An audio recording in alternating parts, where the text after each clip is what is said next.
The infamous Jerry Seinfeld has told us that 70% of the world's population is more afraid of public speaking than they are of death. And in his also infamous words, he says that that means literally that you would rather be in the casket than doing the eulogy.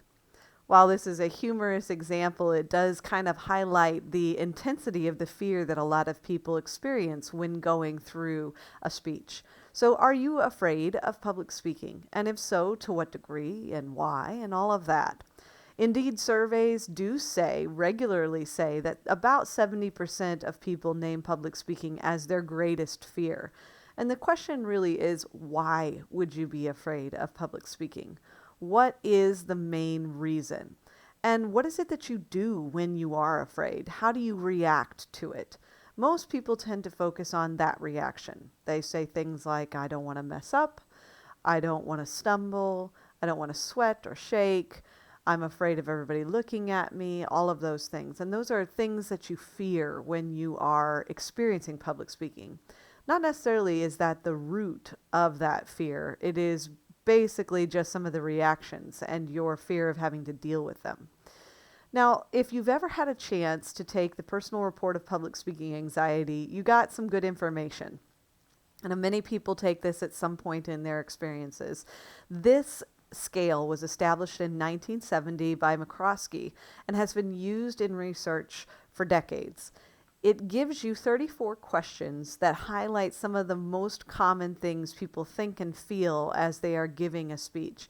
And then you can sort of rank order them in terms of how you agree or disagree with those feelings.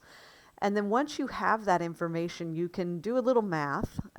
If that causes you anxiety, I'm sorry. But you can do a little math to sort of find out where you lie on the continuum of anxiety, ranging anywhere from above 131, being those that are highly anxious, and then all the way down to those that are lower than 98, which are those that do not experience as much anxiety. Typically, everybody has at least some anxiety. Some is just more prevalent and obvious to that person than others. Now, when I teach this subject in my public speaking classes and we start to talk about anxiety, I often have them do the PRPSA, which is this personal report of public speaking anxiety. And in the end, I ask for volunteers to line up on the wall according to their number. I almost always get virtually everybody in the class wanting to sort of see where they fall in terms of anxiety. But it is a voluntary option. And they stand up and they order themselves based on their score. And once they are in that process, we sit and talk about why it is that some people are on the ends of this continuum while a larger chunk is in the middle.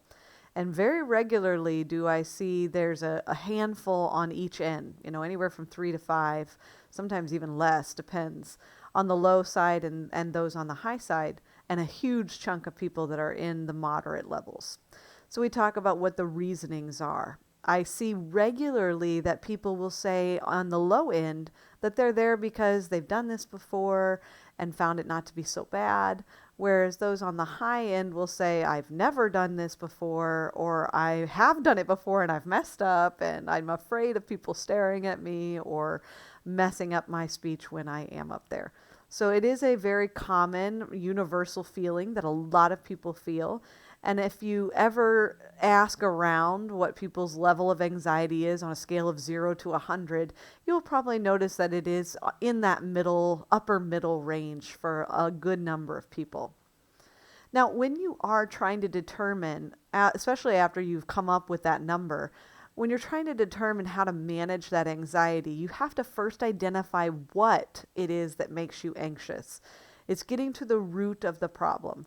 If you identify what makes you anxious, then you can begin to work on it.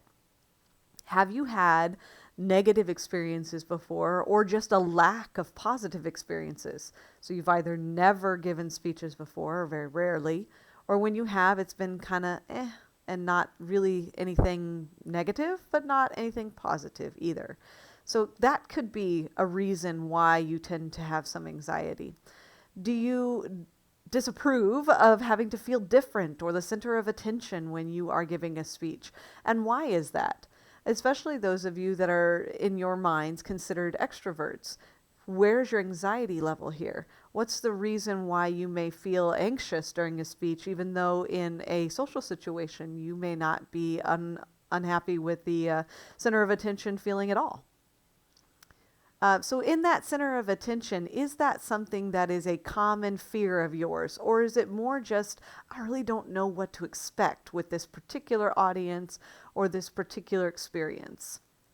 Now, the other question to ask yourself is, when is it that you get nervous? When do you feel the fear? Now, I've got this little table here. If you look at it, there's a couple of things that can change how you experience the anxiety. When you have a pre-preparation stage, and I know that sounds silly, but it's basically just the idea of a speech. You haven't even started preparing for it yet. You just know that at some point in the near future, you're going to have to give a speech. You want to consider the stress reduction techniques that you can think of that might help you to calm down so that you can just get into the mode.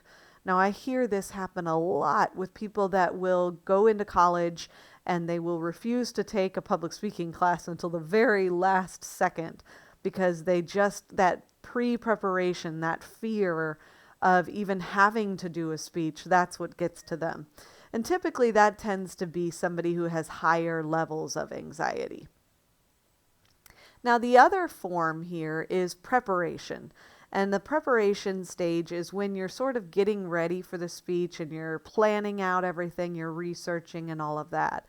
In this case, oftentimes you have to calm yourself down, take a few breaks. If you've ever been in a writing class, you may have heard that it's good to write a little bit and then step away.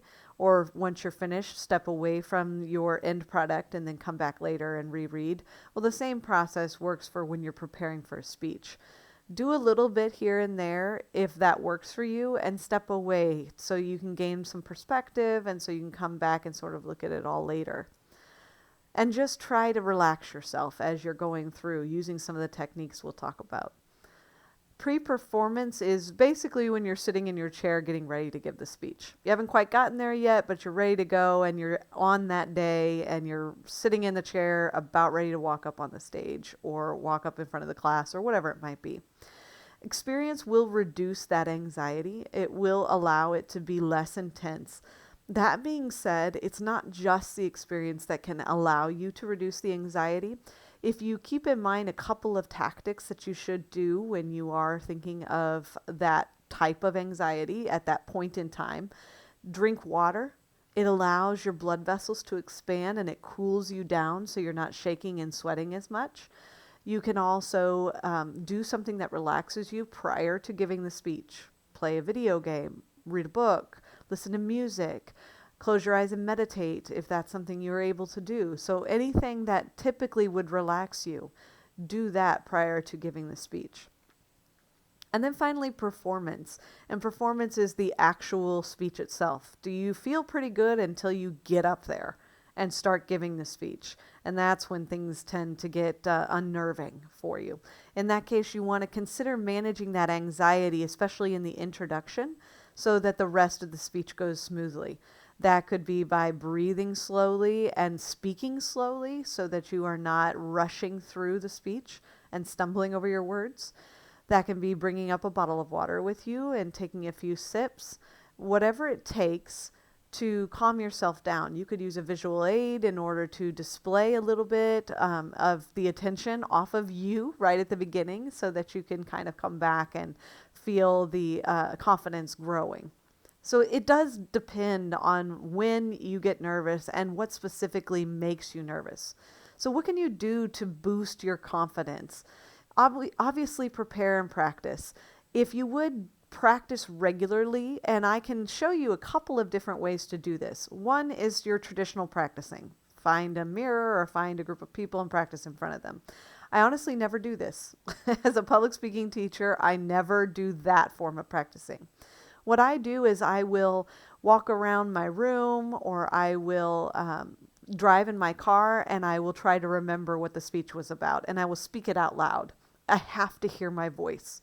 If I don't hear my voice, I'm really going to struggle with the speech because it can look great on paper and just come out strangely as you're talking.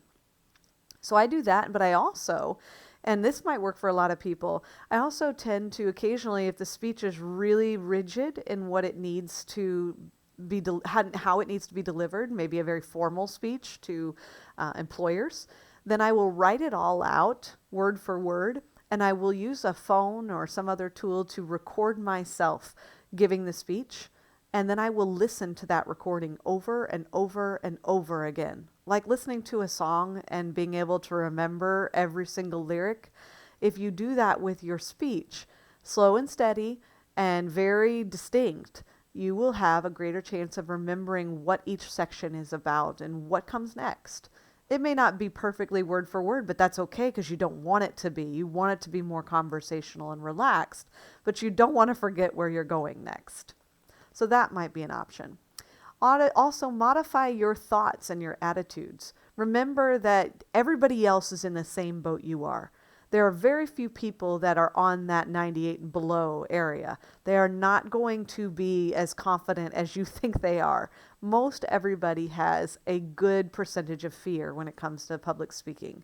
For example, think back to that statistic that both Jerry Seinfeld, among real researchers, have come to discover that 70% of the population is afraid of public speaking more than anything else. So modify those thoughts. Don't expect to fail. Don't use negative self-talk, negative self-fulfilling prophecy. I'm not going to do well, and so you stress and worry, and then you don't practice very well, or you don't practice at all. And then you don't do well because you didn't practice, and it becomes this vicious cycle. Modify those thoughts and attitudes. Know that you can grow. Your mindset can be expanded to be able to allow you to be successful if you give it the effort it deserves.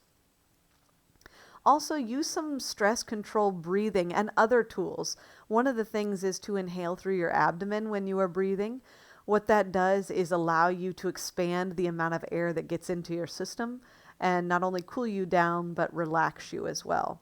Use calming words, breathe, relax, meditate if that's your thing.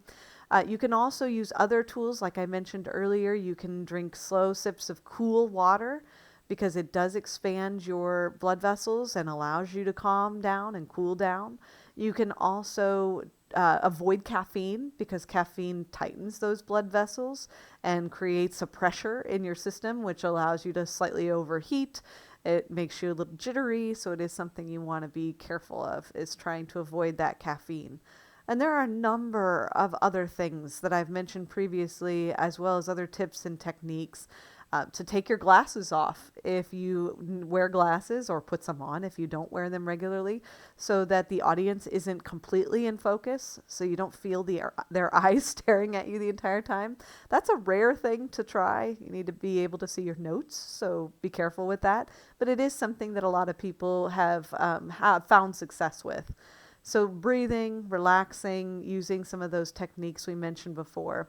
If you're a fidgeter, if you tend to mess around with things as you are speaking, I recommend regularly to bring to the stage or to the front of the classroom with you a pen, not a clickable pen, but a regular pen with a cap on it, and just fuss with the cap in your hands. And I wish I could show you kind of what that looks like, but if you fuss with the cap and you sort of take it on and off, it looks more professional and allows you to direct your fidgeting, as opposed to bringing up a clickable pen where you're making that clicking noise or nothing at all, and so you start to mess with your papers or your notes and it becomes a distraction. So there are a number of things you can do. Also, movement is a good thing to try and do if you can handle it. Some people cannot handle movement, but other people get jittery and anxious when they are up giving a speech and need to move a little bit. So I would recommend stepping forward, stepping to the side, not pacing, but just slowly stepping around. Maybe create an image on the floor, a triangle or a circle, and sort of follow the path, or a square, and imagine that's where you need to stand at various points in your speech. Use those natural gestures. Try not to put your hands in your pocket so that your gestures can be natural, and just do what is comfortable. Try not to restrict yourself. Don't hide behind a lectern. You look like you're covering yourself up with a safety blanket. Instead, turn the lectern to the side a little bit. Speak naturally, put your notes on the lectern, step away from it, or push the lectern away from you a little and allow your gestures to be more natural. And the other thing is the idea of using some of those stress reduction techniques that are a little unique. So, for example, I mentioned playing video games or reading a book right before you give a speech. In addition to that, oftentimes, especially recently, people have been using animals to help reduce their anxiety. There are many animals out there that are registered as therapy or special needs dogs. And I usually refer to dogs, but I know there are other animals that can fit into this category. But therapy dogs, I know there is the emotional support animals, although that's a little different because there's no training or required certification for that. But therapy dogs or any kind of service dog that has been trained to be able to react appropriately to those anxious feelings. They're also somewhat of a distraction. So if you feel anxious, you can often focus your attention on the dog or the other animals so that you can feel a little less focused on the fear of giving a speech. Now, obviously, you can't go to every class or every speech with an animal, but you can spend some time with them before your speech. And in many cases, there are public speaking instructors and public speaking groups that use animals regularly. Occasionally, I will bring in my therapy dog to my classes. This is Peyton, and she's not highly certified. She just does a little bit and walks around and gets pet and enjoys it thoroughly. But my students really feel that this makes a big difference for their anxious feelings when they are ready to give a speech. So that is anxiety. It is what it is. A lot of people feel it. We're all in the same boat. I still shake a little bit before a brand new class, so it is not something to feel alone in. A lot of people are there feeling what you're feeling. Hopefully this will give you some ways to manage and maybe get rid of a great deal of that anxiety.